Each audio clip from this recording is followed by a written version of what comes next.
Hello everybody, and welcome back to my sunroom here on this beautiful warm day in December. I am loving this warm weather that we're having. I don't think our temperatures are supposed to go down until sometime next week, so I'm just enjoying the impromptu springtime that we're having here in December. So today I'm going to just take you through some plants and explain to you what primary and secondary spikes are and what secondary spikes are capable of doing. I'm just going to kind of show you, because for many years when I was growing my Phalaenopsis orchids, I would just cut off my spikes that were green down to the base of the plant, and I didn't know that they could produce any more flowers. And boy, since I've been keeping the secondary spikes, those are the spikes that have already bloomed for you in the past. They can and will rebloom for you if you take really good care of your plant through the year. So okay, a primary spike is a brand new spike that has never bloomed for you. Here is Marianne's primary spike. Okay, let me show you what the secondary spikes are doing, because she's got a little bit of everything going on. And this is a secondary spike that has bloomed. This is the third year that this spike has bloomed. So this is a secondary spike, and as you see, I've got buds right here. Interestingly, this is where it bloomed last year. And this is how it's elongated its spike. So it's actually elongated the spike from the top. And then I've got this branch of it right here, with at least 3 more buds on this part of the spike. So right here on this secondary spike, I'm going to have at least 8 blooms.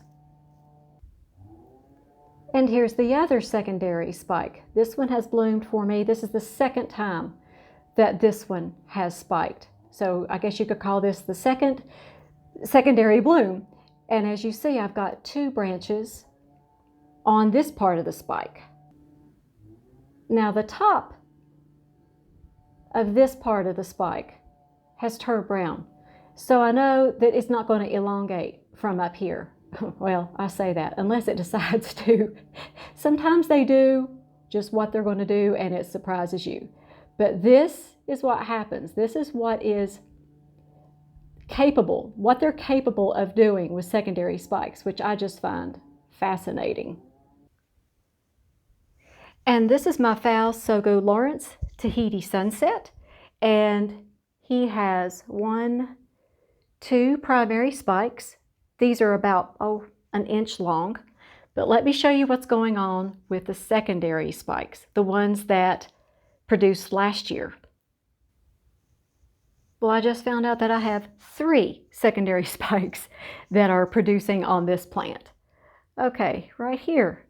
You have a branch on the spike. It's elongating its spike here. On this spike, it's elongating the spike.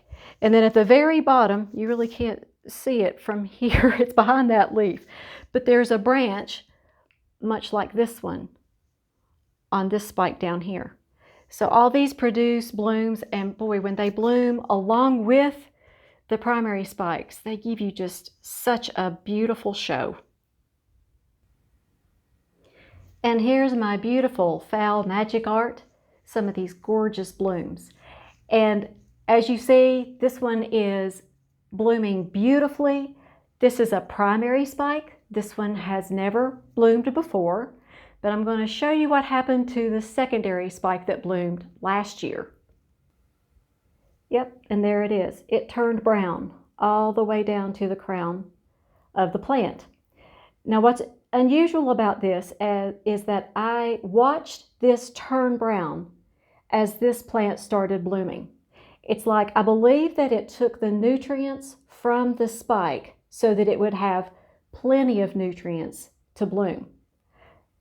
I didn't lose any leaves from this plant. As a matter of fact, I haven't for about 2 years. Let me show you what the plant looks like.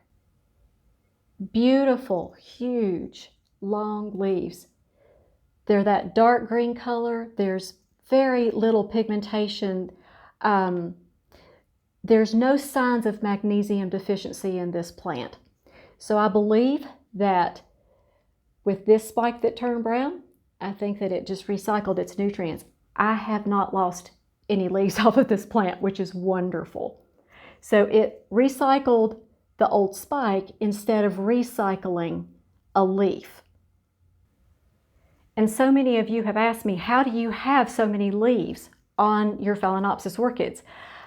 I've grown them both ways. I have cut the green spikes. Once they're done flowering, I've cut them back and not let them turn brown, and I've lost leaves the next year.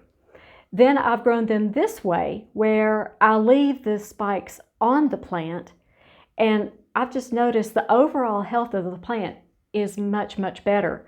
I don't lose leaves. I've lost very few leaves since I started growing mine this way, leaving the spikes on the plant unless they turn brown all the way back down to the base of the plant. So will secondary spikes always produce for you? No, but you will notice that they will recycle those nutrients as they need them. That's my experience with my orchids.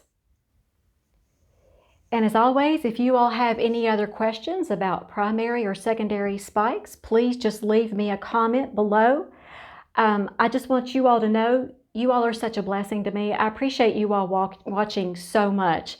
I enjoy sharing my beautiful orchids with you all, and I enjoy hearing your stories as well. I'm a better grower because you all share things with me. So you all make it a great day, and I'd love to say the blessing over you and your families and your orchids before we end the video. May the Lord bless you and keep you. Make His face shine upon you and be gracious to you. May the Lord turn His face towards you and give you and your families His shalom peace. You all make it a great day. We'll see you next time.